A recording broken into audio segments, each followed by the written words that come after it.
है। कक्षा 7 के विद्यार्थियों का स्वागत है। तो चलिए, वैसे तो आप सभी का स्वागत है। तो चलिए देखते हैं कक्षा 7 की गणित प्रश्नावली 8.1 यानी अध्याय आपका 8 रहेगा। जिस अध्याय में आपका अध्याय 8 है, जिसमें राशियों के साथ तुलना है, पाठ का आपके नाम का।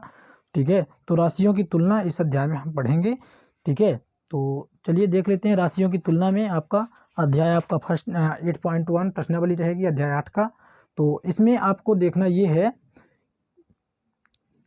कि आपकी जो राशि है, ठीक है, जो 8.1 में प्रश्नावली में आपका क्वेश्चन है, उसमें पहला क्वेश्चन है आपका कि ₹5 यानी ₹5.50 का कितने प्रतिशत है, अनुपात में, रेशियो प्रकट करना है, इसको बताना है रेशियो में, अनुपात में। ठीक है, तो चलिए ₹5.50 का 50 का कितने अनुपात है। पहली बात तो ये रहा आपका अनुपात का चिन्ह। ठीक है, ये होता है आपका अनुपात। क्या होता है गणित में? ये अनुपात होता है। ठीक है, दूसरा ये आपका चिन्ह देख सकते हैं, ये जिसमें 4 बिंदियां हैं, वो आपका होता है समानुपात। ठीक है, तो इन बातों को नोट कर लीजिए, इन बातों को आप नोट कर लीजिए। अनुपात का मतलब होता है बटे, भाग का चिन्ह, क्या, भाग, और इसका मतलब हो जाता है आपका क्या, बराबर। चलिए, तो आगे हम इसको शुरू करते हैं। तो सबसे पहली जानकारी ये है कि ₹1 बराबर कितने पैसे है। ₹1 बराबर, तो हम आप बताएंगे, यदि आपको नहीं पता तो हम बता देते हैं। ₹1 बराबर होता है आपके 100 पैसे। तो जब ₹1 बराबर आपका 100 पैसे बन रहा है, तो ₹5 बराबर कितना बनेगा? तो ₹5 बराबर आपको क्या करना है, 5 का गुणा कर देना है दोनों साइड। तो 5 एकम में 5, और इधर आपका गुणा करेंगे तो 5 शून्य में 0, 5 शून्य में 0, 5 एकम 5। तो ₹5 बराबर 500 पैसे। अब पैसे में क्यों लाए? क्योंकि ये हमारा जिससे तुलना करना है वो पैसे में है, तो हमको पैसे को पैसे से ही तुलना करना है, रुपए से नहीं करना है। चलिए, तो आगे हम देखते हैं। तो यहाँ पे बोल रहा है कि ₹5 का अनुपात बताना है किससे, 50 पैसे से। तो हमने बताया कि तुलना उससे की जाती है, हाँ, पैसे का पैसे से मतलब जो बराबरी का हो, उससे तुलना किया जाता है। ठीक है, चलिए, तो मुकाबला जो होता है वो, टक्कर जो है वो बराबरी का मुकाबला होना चाहिए। तो रुपए का पैसे से नहीं हो सकता, किसका, पैसे। तो रुपए को हम बदल देते हैं किस पे, पैसे में। तो मुकाबला जो है बराबरी का होना चाहिए भैया। तो 500 पैसे यानी रुपए को हमने बदल दिया 500 में, और ये रेशियो आपका, और ये 50। चलिए, दोनों का अनुपात कर देते हैं। ठीक है, तो यहाँ से देखें तो ये आपका 0 0, ठीक है, और 5 एकम में 5, 5 एकम में 5, 0 बच जाएगा, यानी 10 अनुपात आपका बचता है कितना, 1। ये हो जाता है आपका ₹5.50 का अनुपात। ठीक है, दूसरे तरह से आप यदि हम इसको समझाएं, ये आपका बनेगा 500/50। यहाँ से एक 0 कट जाएगा।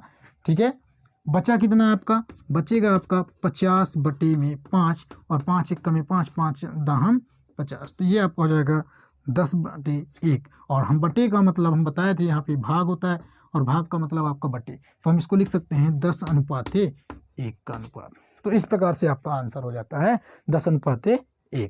चलिए, इसी प्रकार से आपको दूसरा क्वेश्चन भी है। आपका दूसरा क्वेश्चन है कि 15 kg का 210 ग्राम से।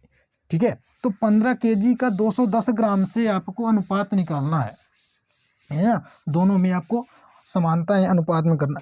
तो पहली बात, 15 kg बता रहा है, कितना, 15 kg किससे, 210 ग्राम से, 210 ग्राम। ठीक है, तो इन दोनों के बीच में 210 ग्राम का रेशियो पता कर। तो भाई यहाँ पे मुकाबला भी, टक्कर जो है वो बराबरी का होना चाहिए। तो यहाँ के जी है, यहाँ kg है आपका, और यहाँ पे जी है। तो यहाँ भी हम जी को, तो के को नहीं हटाना है।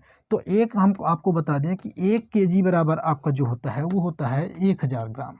कितना होता है, 1000 ग्राम। तो 15 kg बराबर आपको कितना हो जाएगा, तो 15 kg बराबर आपका हो जाएगा 15,000 ग्राम। ठीक है, कितना, 15,000 ग्राम। अब चलिए, तो 1 kg और 210 ग्राम का हमें रेशियो बताना है, अनुपात। तो आपको लिख देना है कितना, 15,000 अनुपात 210 ग्राम। ठीक है, और दोनों को आपको क्या कर देना है, हल कर देना है। तो 1 0 का 1 0 आपका डिवाइड, और बचा आपका कितना, 1500 रेशियो अनुपात 221। ठीक है। अन्यथा आप इसको इस प्रकार से भी लिख सकते हैं और लिख करके आपको क्या कर देना है, इसको डिवाइड कर देना है। चलिए, तो 3 से तो कर सकते हैं, तो 3 सत्ते में 21, 3 पचे में 15, 500 अनुपाते 7 कितना आएगा आपका, 500 अनुपाते में 7, ये आपका हो जाता है आंसर। ठीक है, इस प्रकार से आई होप कि आप दूसरे क्वेश्चनों को और जो आगे क्वेश्चन है आप उनको कर लोगे। ठीक है, अगला भी हम बता देते हैं। सी 9 मीटर को 27 सेंटीमीटर से बात कर रहा है। 9 मीटर को रेशियो बोल रहा है 27 सेंटीमीटर से करना है।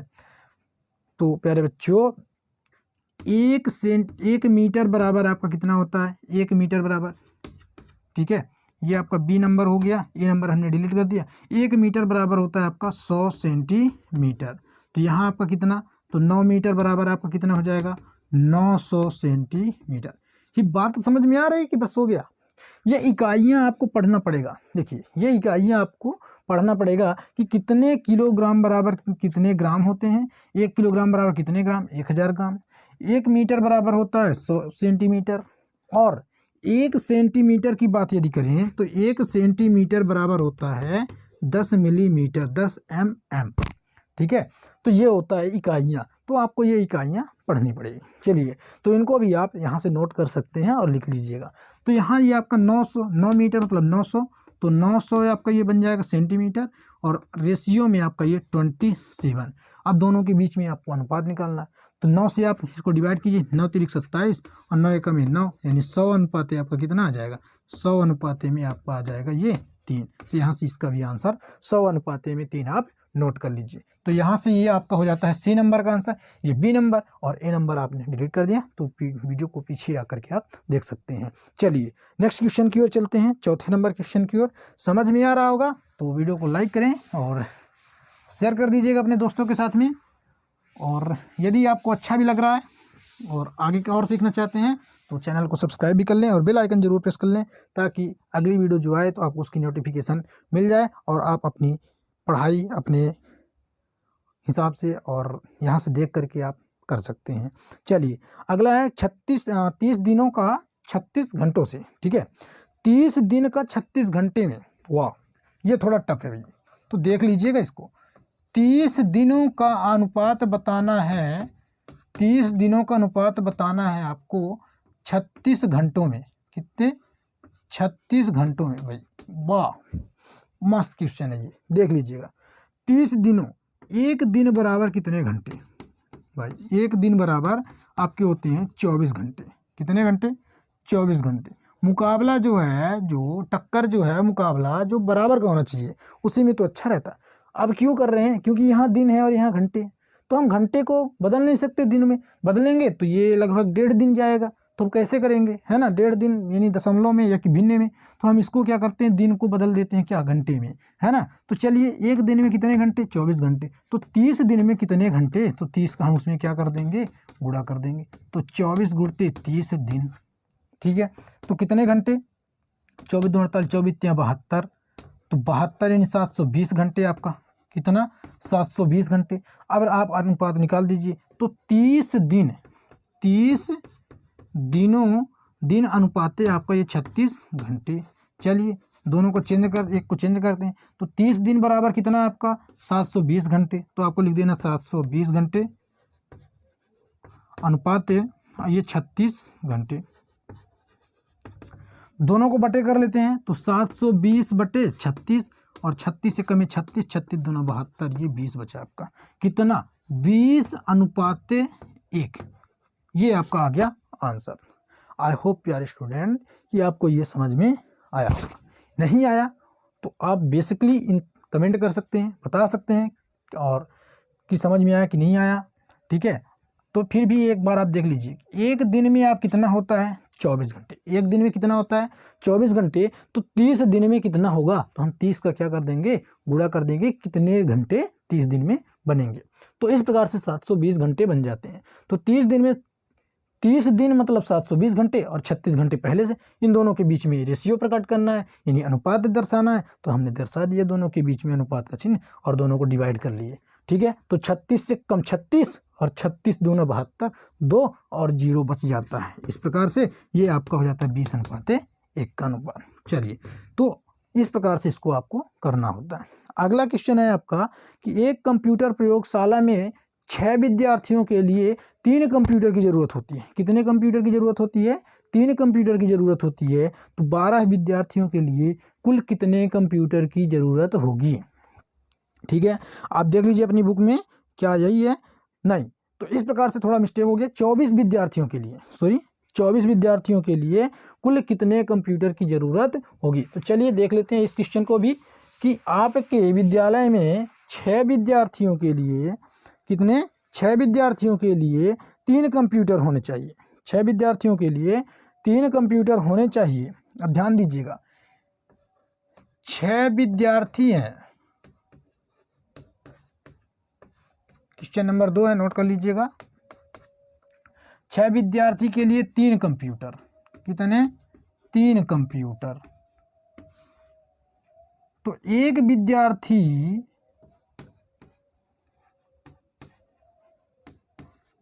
कितने, आधे कंप्यूटर, मतलब कह सकते हैं क्या, एक कंप्यूटर, या इस तरह से कर सकते हैं कि एक कंप्यूटर में कितने विद्यार्थी पढ़ेंगे, एक कंप्यूटर में कितने विद्यार्थी पढ़ेंगे। हालांकि विद्यार्थी हैं इसलिए पूछ रहा, तो हम विद्यार्थी किस तरफ से लगाएंगे। तो विद्यार्थी, एक विद्यार्थी बराबर 3/6 कंप्यूटर, है ना। 3/6 कंप्यूटर हम भाग कर देंगे कि एक विद्यार्थी कितने में, है ना। तो एक विद्यार्थी यानी 1/2, यानी एक कंप्यूटर में, आधे कंप्यूटर में, मतलब इसका मतलब ये नहीं कि आधा उसको काट के दे देंगे, है ना। इसका मतलब ये नहीं समझना है, मतलब एक एग्जाम्पल के तौर पे आपको समझना है कि 2 बच्चे भी साथ में रह के एक कंप्यूटर में पढ़ाई कर सकते हैं। ठीक है, तो 1 3 कम 3 दूना 6, तो 2 कंप्यूटर में, एक कंप्यूटर में कितने बच्चे पढ़ सकते हैं? 2 बच्चे। एक कंप्यूटर में कितने बच्चे? 2 बच्चे पढ़ सकते हैं। तो 24 बच्चों के लिए, ठीक है, 24 विद्यार्थियों के लिए हम क्या कर देंगे, 24 का इधर से 24 से कम 24 हो गया तो गुणा कर देंगे। तो 24 विद्यार्थी के लिए आपको 1/2 में 24 का गुणा करना है, तो कंप्यूटर आ जाएगा। क्या आ जाएगा आपका? कंप्यूटर आ जाएगा। चलिए, तो इसको भी हम पता कर देते हैं। तो 2 एकम 2, 2 एकम 2 दूना 4, 12 एकम 12 कंप्यूटर आपके लिए होना चाहिए। ठीक है, तो इस प्रकार से आपको ये हो जाता है आपका ये भी क्वेश्चन। ठीक है, तो नोट कर लीजिए इसको। 6 विद्यार्थी के लिए 3 कंप्यूटर, तो एक विद्यार्थी के लिए 1/2 कंप्यूटर, है ना। तो 24 विद्यार्थी के लिए कितना, 1/2 गुणे 24 बराबर, इसको हम हल कर दिए, काट दिए, तो ये आपका हो जाता है कितना, 12 कंप्यूटर। नोट कर लीजिए, ये आपका हो जाएगा इसमें क्या, 12 कंप्यूटर। आई होप कि आपको समझ में आ रहा होगा। नहीं समझ में आ रहा तो आप प्लीज़ कमेंट करके आप क्वेश्चन कर सकते हैं। चलिए, तो आपका नेक्स्ट क्वेश्चन है 3रा नंबर, और इस प्रश्नावली का आपका लास्ट क्वेश्चन भी कहलाएगा। तो इस प्रकार से इसको आप नोट कर लीजिए, और हम चलते हैं अगले नेक्स्ट क्वेश्चन, क्वेश्चन नंबर 3 की ओर। तो क्वेश्चन नंबर 3 है आपका कि राजस्थान की जनसंख्या 570 लाख है। तो राजस्थान की जनसंख्या आपको लिखनी है 500, राजस्थान की जनसंख्या 570 लाख, ठीक है। और राजस्थान का क्षेत्रफल,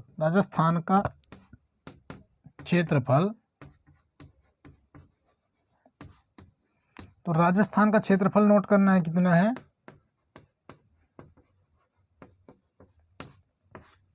राजस्थान का क्षेत्रफल पता कर लीजिए, किलोमीटर, वर्ग किलोमीटर में है। तो ये है आपका, इसमें राजस्थान का क्षेत्रफल 3 लाख। राजस्थान का क्षेत्रफल कितना है, 3 लाख। अब आपको ये बताना है इस पे कि प्रति किलोमीटर, ठीक है, कितने लोग रहते हैं। क्या पूछा है क्वेश्चन में कि इन दोनों राज्यों में प्रति किलोमीटर स्क्वायर में कितने व्यक्ति हैं। तो आपको निकाल देना है इन दोनों के बीच में क्या, अनुपात। क्या निकाल देना है, अनुपात। तो आप निकालोगे तो जनसंख्या बटे आपको कर देना है क्या, क्षेत्रफल। जनसंख्या बटे आपको क्या कर देना है, क्षेत्रफल। तो जनसंख्या बटे आपको कर देना है क्या, क्षेत्रफल। ठीक है, तो आप कर दीजिए 570 और बटे में 3, और 3 से आप इसको काट दीजिए, 3 एकम 3 और 3 नवा 27 और 0, अनुपात 1, यानी 1 किलोमीटर में कितने लोग हैं, 190 लोग हैं। 1 किलोमीटर में, 1 किलोमीटर स्क्वायर पर 190 लोग रहते हैं। ये आपकी राजस्थान का अनुपात। ठीक है, इसी प्रकार से आपका उत्तर प्रदेश का भी क्वेश्चन किया गया है कि उत्तर प्रदेश को आपको देख लेना है। तो चलिए उत्तर प्रदेश को भी देख लेते हैं। उत्तर प्रदेश की आपको जनसंख्या देखनी है, तो उत्तर प्रदेश की जनसंख्या कितनी है आपकी, नोट कर लीजिए इसको भी। उत्तर प्रदेश की जनसंख्या है आपकी, आप देख लें 1600 है। ठीक है, 1600 लाख कितनी है, 1600 लाख है। और उत्तर प्रदेश का क्षेत्रफल कितना है, तो उत्तर प्रदेश का आपका क्षेत्रफल है 2 लाख, 2 लाख किलोमीटर। ठीक है, तो उत्तर प्रदेश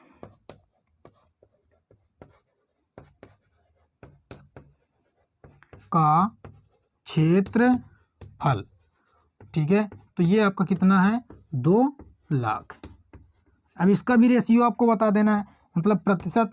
ठीक है, सॉरी प्रतिशत नहीं, आपको अनुपात बताना है, रेशियो बताना है। ठीक है, हम परसेंटेज में चले गए थे, वापस जाएंगे तो ये आपको बताना है, सॉरी फिर से परसेंटेज में जा रहे हैं, बार बार मिस्टेकिंग हो रहा है, प्रतिशत की चर्चा चल रही, अनुपात लिखना था। ठीक है, रेशियो, तो ये हो जाता है आपका अनुपात। अनुपात में आपको क्या करना है, फिर से वही 1600 यानी जनसंख्या बटे में क्षेत्रफल 2 लाख, इसको डिवाइड करेंगे तो 2 एकम में 2 और ये 2 अट्ठे 16, यानी आप कितना 800 अनुपाते 1। 1 किलोमीटर में कितने लोग रह रहे हैं उत्तर प्रदेश में, 800 लोग रह रहे हैं। तो इस प्रकार से अब बात आती है आपके प्रश्नों का जवाब देने का। तो 2 क्वेश्चन है। पहला क्वेश्चन है आपका कि इन दोनों राज्यों में प्रति किलोमीटर पे कितने व्यक्ति हैं। तो आपका राजस्थान में 1 किलोमीटर पर 190 लोग और उत्तर प्रदेश में 1 किलोमीटर पे 800 लोग रहते हैं। चलिए दूसरा क्वेश्चन है, किस राज्य की जनसंख्या कम घनी है। कम घनी है किस राज्य की, तो राजस्थान की जनसंख्या कम घनी है। आई होप प्यारे स्टूडेंट बच्चों आपको ये पूरा का पूरा क्लियर हो गया होगा, समझ में आ गया होगा। तो मिलते हैं आपको अगली प्रश्नावली और नई न्यू वीडियो के साथ में। तब तक के लिए आप कोरोना गाइडलाइंस के अनुसार आप अपने घर में रहिए और पढ़ते रहिए और जैसे भी हैं अच्छे रहें, मस्त रहें। जय